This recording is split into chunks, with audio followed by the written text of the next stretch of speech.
बिस्मिल्लाहिर्रहमानिर्रहीम।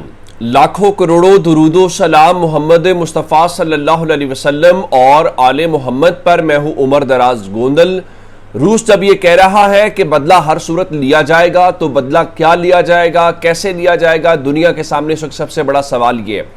उसमें जो पहली बात है, आप जानते हैं जब यूएन सिक्योरिटी काउंसिल इन्वॉल्व होती है तो उससे अंदाजे लगाए जा सकते हैं कि मामला कितना हसास है या किस सतह का है।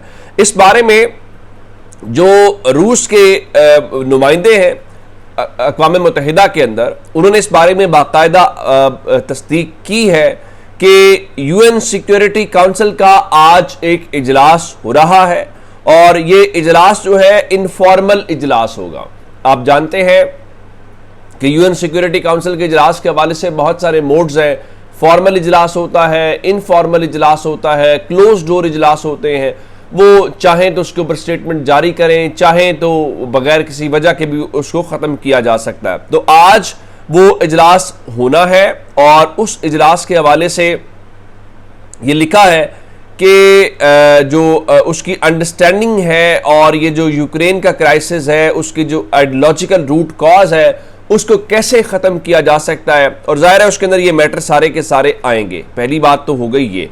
दूसरी बात जो है उसके अंदर इंपॉर्टेंट जो है वो नेटो को लेके है, चूंकि दो बातें नेटो से रिलेटेड हैं। एक तो ये है कि नेटो के जो डिफेंस मिनिस्टर्स हैं वो कल ब्रसल्स के अंदर मिल रहे हैं और 5 जून को इनकी मीटिंग आ रही है। और उससे भी ज्यादा जो बात है वो इससे और चीज है, यानी यूक्रेन की नजर से सिर्फ नहीं देखा जा रहा रूस को, बल्कि पूरा यूरोप जो है वो इस परेशानी का शिकार है। ब्लूमबर्ग ने इस हवाले से खबर दी है और ब्लूमबर्ग का दावा यह है कि जो नेटो है वो यूरोप के ऊपर इस हवाले से जोर डाल रहा है या उनको ये कह रहा है कि भाई देखो, जो आपका एयर डिफेंस सिस्टम है या जो आपका एयर डिफेंस है उसको कम अज कम एक नहीं, यानी आपका जो मौजूदा एयर डिफेंस है उसको डबल ना करे। उसके हवाले से कहा गया है कि कम अज कम रूस से निमटने के लिए उसमें 5 गुना उसकी कैपेसिटी में इजाफा किया जाए, तब जाके शायद हम उसका मुकाबला कर पाए। तो अब ये जो ब्रसल्स की मीटिंग है 5 जून की और उसके बाद जो हेग की मीटिंग है 24 और 25 जून की, इसी महीने के अंदर, तो आप देखिए कि एक मीटिंग खत्म हो रही है तो दूसरी मीटिंग है। तो इस महीने के अंदर नेटो की 2 गैर मामूली सेटिंग्स हैं। एक तो उनके डिफेंस मिनिस्टर्स की है और चूंकि डिफेंस मिनिस्टर्स का काम ही डिफेंस से रिलेटेड है, और उसके बाद जो है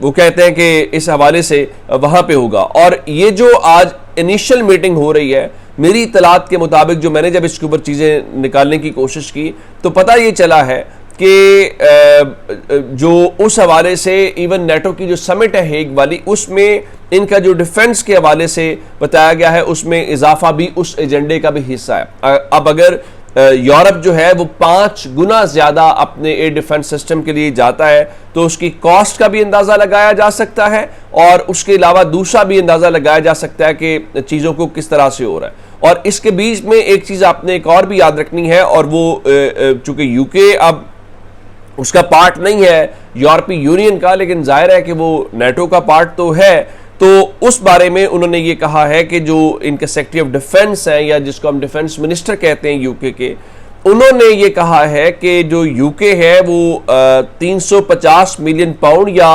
473 मिलियन अमेरिकन डॉलर्स खर्च करेगा। और उस बारे में जो 1 लाख ड्रोन्स हैं वो इस हवाले से जो यूक्रेन को वो कर रहे हैं, उनकी एड कर रहे हैं या उनकी मदद कर रहे हैं, तो उनके मुताबिक वो इस सिलसिले में इसी महीने के अंदर उसमें इजाफा करते हुए, और उन्होंने कहा कि अगले साल अप्रैल के अंदर उनको वो 1 लाख जो ड्रोन्स हैं वो देंगे। और आपको ये भी अंदाजा करना चाहिए कि जो ड्रोन्स हैं वो अगर पिछले साल खुद यूक्रेन कह रहा था कि हमने 10 लाख पैदा किए, तो इस साल 2.5 मिलियन प्रोडक्शन है उनके ड्रोन्स की। अब 2.5 मिलियन के साथ आप ये भी देखिए कि 1 लाख ड्रोन्स उनको यूके दे रहा है। अब आते हैं इस बात के ऊपर कि इससे हट के अब अमेरिका जो है वो क्या सिग्नल्स दे रहा है। 2 बातें इसमें इंपॉर्टेंट है।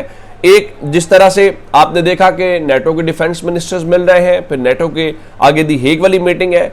अब इसके ऊपर क्या हुआ कि वो एक मीटिंग थी और वो मीटिंग का पर्पस ये था कि इन्होंने एक ग्रुप बनाया था जिसका पर्पस इंटरनेशनल था, और उसका पर्पस क्या था कि जो यूक्रेन के लिए आप उनको मिलिट्री की एड दे रहे हैं उस हवाले से। अब बताया गया है कि उस मीटिंग के हवाले से जो यूएस डिफेंस सेक्रेटरी हैं या जो वजीर दिफा हैं वो इस हवाले से उसमें शिरकत नहीं करेंगे। और ये आप अंदाज़ा करें, अमेरिका ने एक इंटरनेशनल ग्रुप बनाया था जिसका काम कोऑर्डिनेशन करना था कि किस तरीके से 3 साल हो गए इस मामले को, 2022 से आप शुरू कर लीजिए जब ये मामला शुरू हुआ, तो तब से ऑनवर्ड के किस तरह से उनको मदद दी जा सके या उनको मिलिट्री सपोर्ट दी जाए, जो उनका इक्विपमेंट है या उनको बाकी पैसे वैसे मिल रहे हैं। तो for the first time in 3 years वो इस हवाले से जा रहे हैं कि वो इस मीटिंग को कोऑर्डिनेट नहीं करेंगे या वो नहीं जाएंगे। तो जाहिर है कि क्रेमलिन या जो रशिया है वो इस हवाले से खुश होगा कि भाई अच्छी बात है कि अमेरिका उस हवाले से नहीं जा रहा और अमेरिका नहीं जाएगा तो बाकी भी उसको सीरियस नहीं लेंगे। और इस दौरान आप ये भी जानते हैं कि जो एंड्री यरमैक का इस वक्त डेलीगेशन जो वो लीड कर रहे हैं वो मौजूद है अमेरिका के अंदर और उसने वहाँ पे मीटिंग की है। और उसके अलावा उनकी जो आज मीटिंग है गालिबन वो अमेरिका के जो सेक्रेटरी ऑफ स्टेट हैं मार्को रूबियो उनके साथ होनी है। तो अब अमेरिका एक तरफ तो मीटिंग्स भी कर रहा है और दूसरी तरफ ये भी सिग्नल दे रहा है कि वो उसमें नहीं जा रहा। और उससे ज़्यादा इंपॉर्टेंट डेवलपमेंट एक और है कि ये जो अभी हाल ही में यूक्रेन ने स्पाइडर वेब नामी ऑपरेशन किया है, क्या अमेरिका को एतमाद में लेकर किया है, क्या अमेरिका ऑन बोर्ड था? ये बहुत इंपॉर्टेंट सवाल है जिससे उस पूरी पिक्चर के हवाले से अंदाज़ा होता है।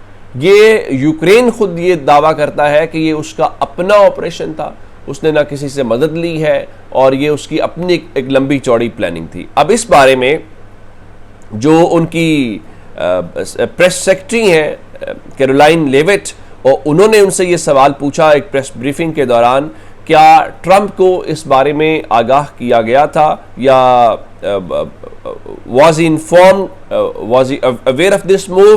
तो उन्होंने कहा कि ही वॉज नॉट, यानी ट्रंप को इस बारे में आइडिया नहीं था।